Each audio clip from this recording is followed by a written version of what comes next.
Diabetes ഉള്ളവർക്കും ഇല്ലാത്തവർക്കും എല്ലാം കഴിക്കാം. അടിപൊളി ടേസ്റ്റാണ്. ഇനി നോമ്പ് കഴിയുന്നത് വരെ ഇത് തന്നെ ഉണ്ടാക്കിക്കോ മക്കളെ. ഇനി വേനലൊക്കെ അല്ലേ വരുന്നത്, അപ്പോൾ ഇത് കഴിച്ചാലുണ്ടല്ലോ നമ്മളെ വിശപ്പും ദാഹവും ക്ഷീണവും ഒക്കെ മാറും. അരക്കപ്പ് ബദാം ഒന്ന് തിളപ്പിച്ചെടുത്തിട്ട് അതിൻ്റെ തൊലി മാറ്റിയതിന് ശേഷം ജാറിലേക്ക് ഇട്ട് കൊടുത്ത് ആദ്യം ഒന്ന് പൊടിച്ചെടുക്കണം കേട്ടോ. എന്നിട്ട് പാല് ചേർത്തിട്ട് നല്ലോണം അരച്ചതിന് ശേഷം ഈത്തപ്പഴം ചേർത്ത് 2 ബാച്ചായിട്ടാണ് കേട്ടോ ഞാൻ അരച്ചെടുക്കുന്നത്. 3 കപ്പ് പാലാണ് എടുത്തത്.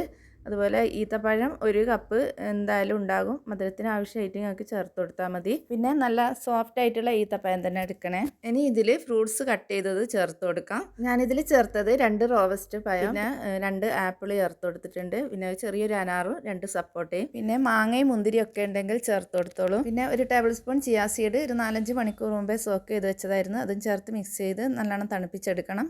ഇത് ഗ്ലാസ്സിലേക്ക് ഒഴിച്ചു കൊടുത്തതിന് ശേഷം ഇതിൻ്റെ മേലെ കുറച്ച് നട്ട്സും ഡ്രൈ ഫ്രൂട്ട്സൊക്കെ ചേർത്ത് കൊടുക്കാം. അപ്പോൾ എല്ലാവർക്കും ഷെയർ ചെയ്ത് കൊടുക്കണേ. താങ്ക്